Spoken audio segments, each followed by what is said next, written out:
And when we get to footnote 31, the festival of unleavened bread lasts 7 days from Sabbath to Sabbath, but Passover meal is one night. And then if you guys want any details on that, look at the notes for Exodus 12. It goes into the Passover meal. Jesus being betrayed by his apostles in verse 21, it was prophesied in Psalm 41:9. And it says, even my close friend, someone I trusted, one who shared my bread has turned against me. Another one of those Old Testament verses that really, really hit the nail on the head. You can't get any clearer than that. Jesus gave the bowl. We don't know what was in the bowl. Maybe it was olive oil or some other dip. That's the way they ate at the time. And he gave it to Judas, and Judas dipped his bread in there. Even after Jesus said, this is how it's going to happen. Truly I tell you, one of you will betray me. Incredible. Psalm 41.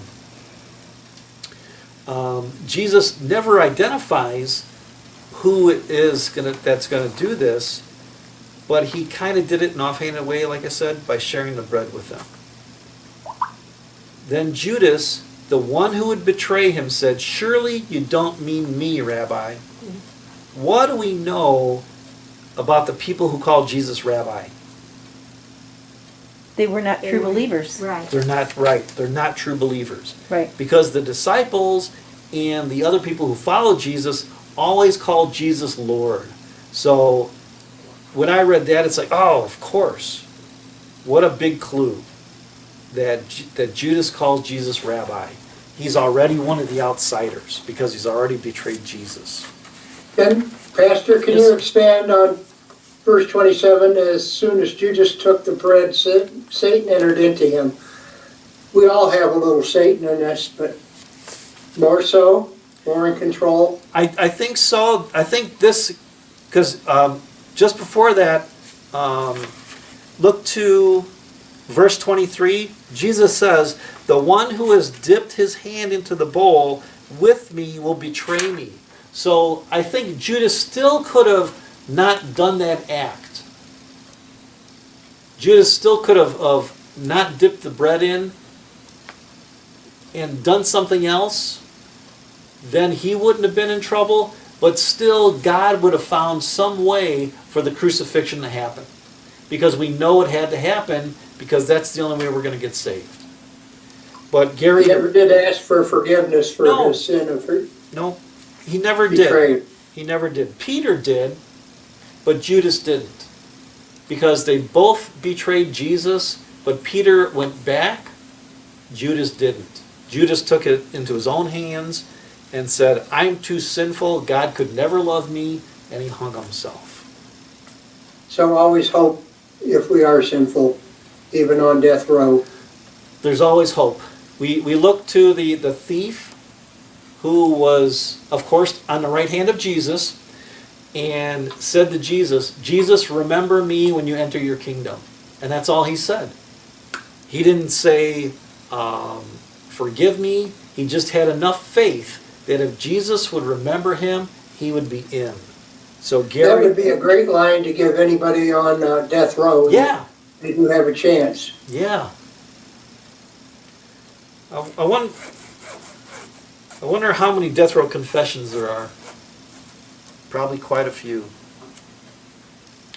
And then we get the institution of the of the Lord's Supper in verses 26 through 29. And this and Jesus' baptism, that's why Protestants only have two sacraments. We only recognize baptism and communion because Jesus actually did those things. And because Jesus did those things, we do those not only in memory of him, but to join into his family. The Catholics have 7 different sacraments. We won't go into those, but this is why we only have 2. And when you hear the words of these verses, it takes us right to the Lord's Supper on the first of the month. Jesus took the bread, and when he had given thanks, he broke it and gave it to his disciples, saying, "Take and eat. This is my body." Then he took a cup, and when he had given thanks, he gave it to them, saying, "Drink from it, all of you. This is my blood of the covenant, which is poured out for many for the forgiveness of sins." So that's like why we communion. use those words. What, huh? It sounds like communion. Yeah, and because that's why we use those words. We have to use those words. Another quick interruption. Yeah. On the questions and answers on 25 and 26, look at question 17, the difference and similarities between Passover feast and communion. Yeah, absolutely. Read that Yeah. at your convenience. It's a whole lot more than I'd ever realized. Yeah. Yep. It's perfect. Herbs, bitter water, 4 cups of wine. Yep. The 4 cups of wine to remind them of the 4 promises in Exodus. Amen. And in Luke's gospel, when Jesus lifts the cup, Luke says, and then, I think he says something to the effect of, and then again he took the cup. Because Luke is replaying the Passover meal, where there's 4 cups of wine, not just 1. And my memory is a little bit fuzzy, but I think it was the third cup. Let's take a look at The that 4th question. cup Jesus won't take until he returns. He won't drink Bingo. from the... Yep. So it was the 3rd cup. Let's look at question 25, 26. That was 17, Gary? Yeah, question 17. Oh, and 26. But it doesn't say anything about not doing the last cup until he returns. Ah, here we He go. won't take communion again. Yeah. So the 3rd cup redeemed them with an outstretched arm and with great acts of judgment. So through Jesus' death, he redeemed us. So he brought them out from under the burdens of the Egyptians. Jesus brings us out from the burdens of sin. He delivers us from sin, and he redeems us. Excellent. Gary, thank you for these questions and answers. But I just find them. I'm not smart enough to come up with them. Thank you, Gary. You find them. You find them. So they finished the meal, and when they had sung a hymn, they went out from the Mount of Olives. And it's believed that the hymn that they're talking about, that they sang Psalms 119 through 118. And that's part of the Passover meal. When I teach the leading worship class, there's a part where we sing the Psalms. So I hope I can teach that class in 2021. It's a fun class. And then we'll get more lay speakers, so we'll never be without preachers. Yay. Let's see here. Okay, so Jesus predicts Peter's denial. Then Jesus told them, "This very night you will all fall away on account of me. For it is written, I will strike the shepherd, and the sheep of the flock will be scattered." And of course, this is exactly what happens. As soon as Jesus was arrested, everybody took off. And Peter replied, "Even if all fall away on account of you, I never will." And in verse 34, Jesus tells him, "Truly I tell you, this very night before the rooster crows, you will disown me 3 times. But Peter declared, "Even if I have to die with you, I will never disown you." And all the other disciples said the same. Yep, we know different.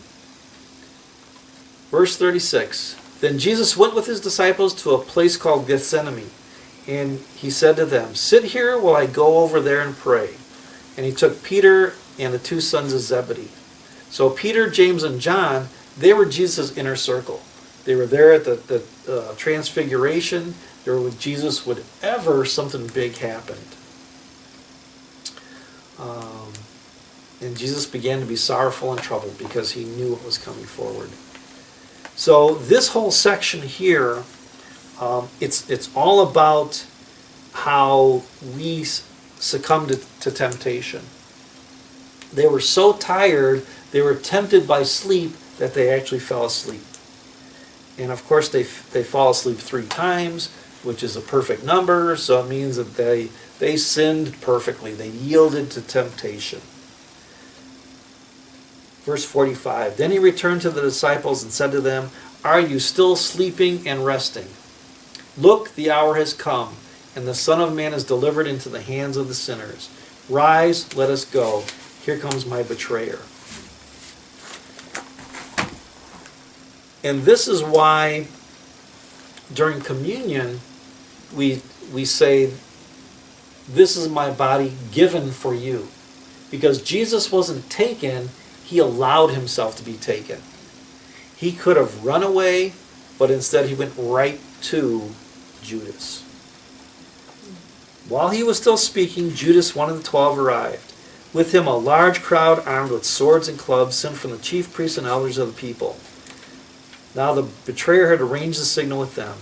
The one I kiss is the man you should arrest. So going at once to Jesus, Judas said, greetings, Rabbi.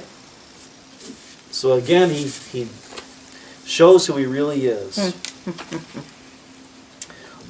Also, I found out that the reason why Judas identified Jesus with a kiss is because he volunteered to be the witness.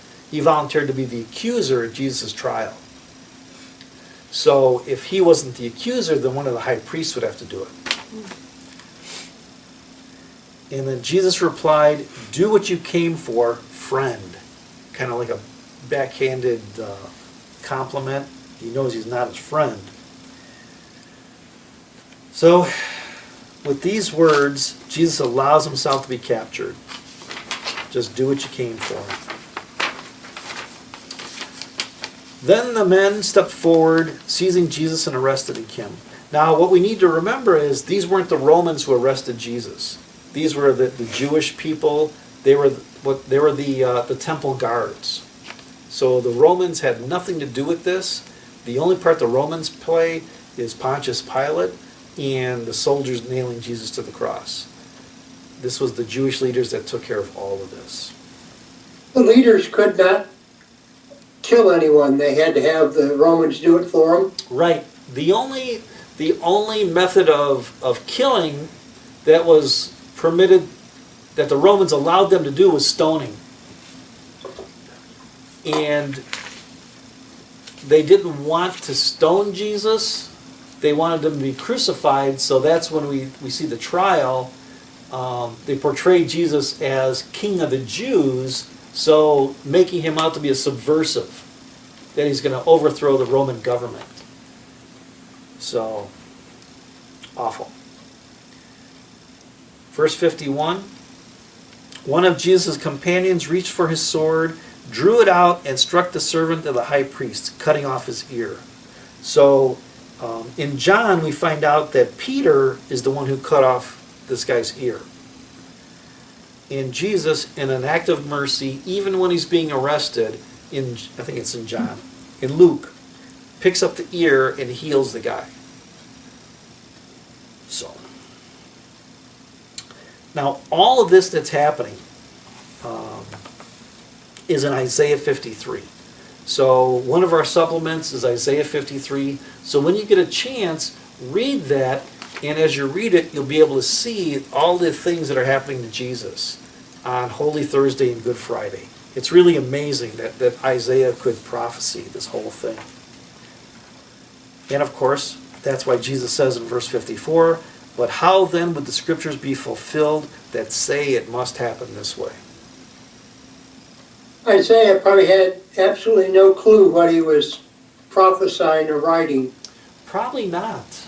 Probably not. You know, he got these words from God, and he gave them, and he didn't know until he was up in heaven looking down saying, holy moly. That was in my book. And then verse 56, but this has all happened to take place of the writings of the prophets, that they might be fulfilled.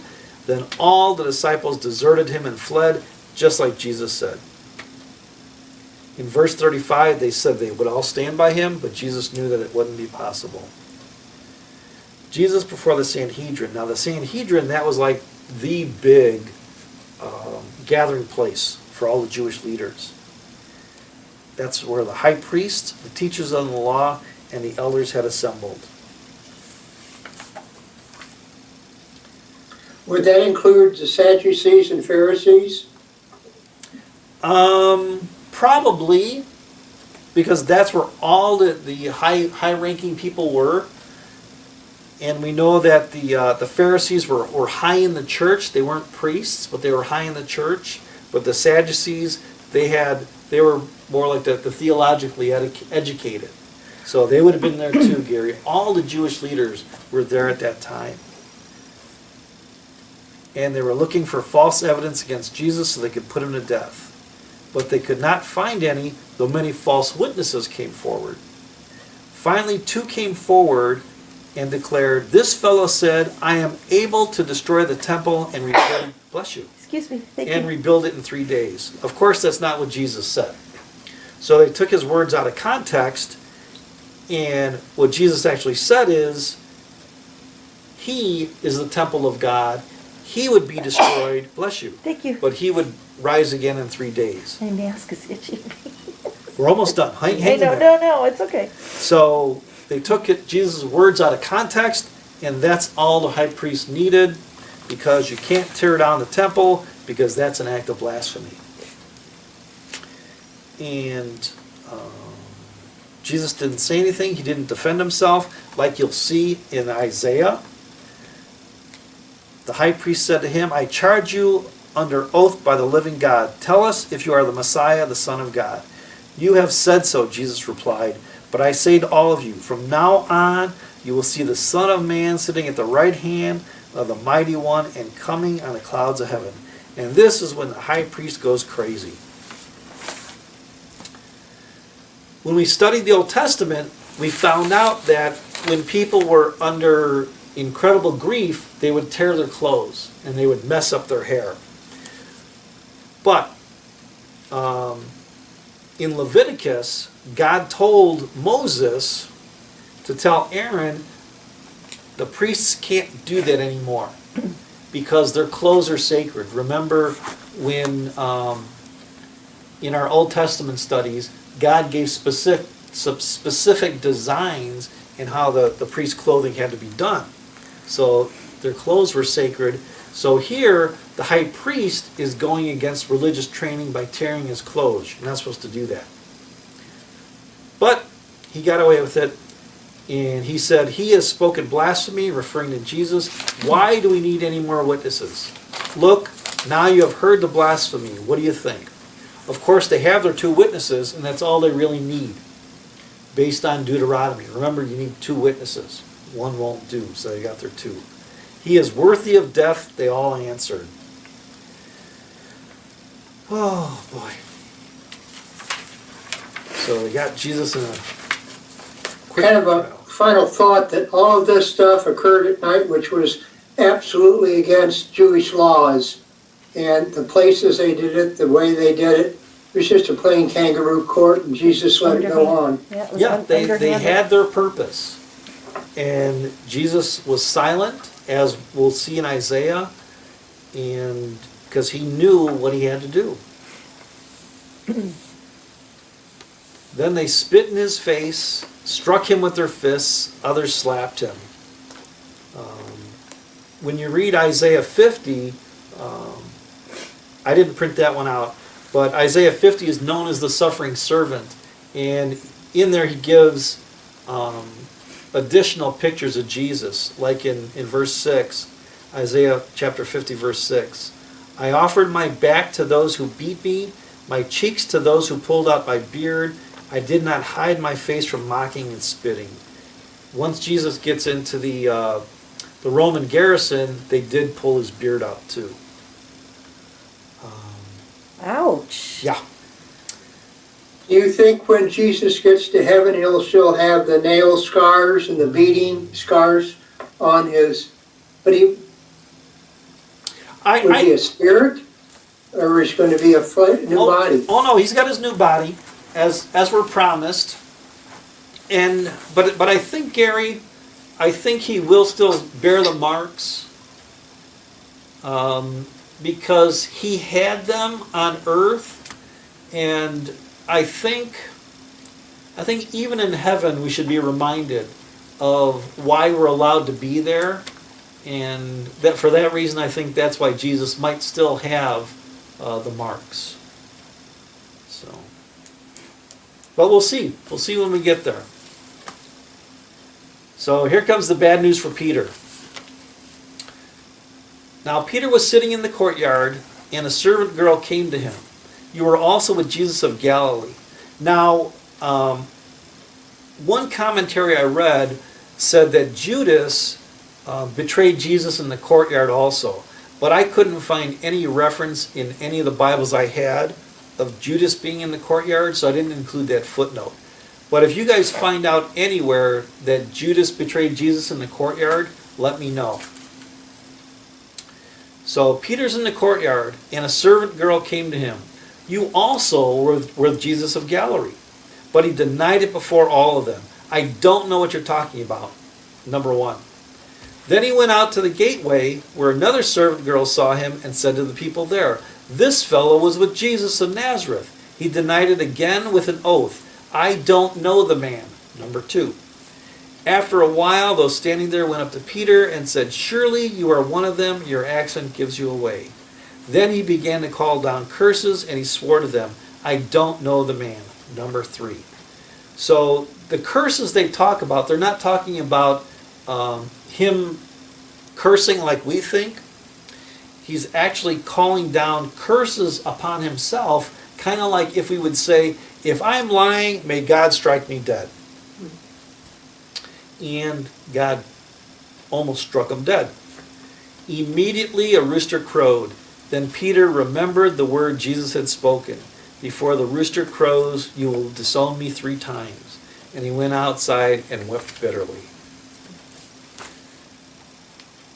The next chapter gets worse until we get to the better chapter, chapter 28. Now, when I was in grade school, the nuns used to tell us that Peter cried so severely that he actually cried ruts into his face. Now, who knows if that's true, but you can kind of see how sorrowful he was. Can you imagine the grief of betraying Jesus 3 times after you were told and still doing it? What he had to feel like.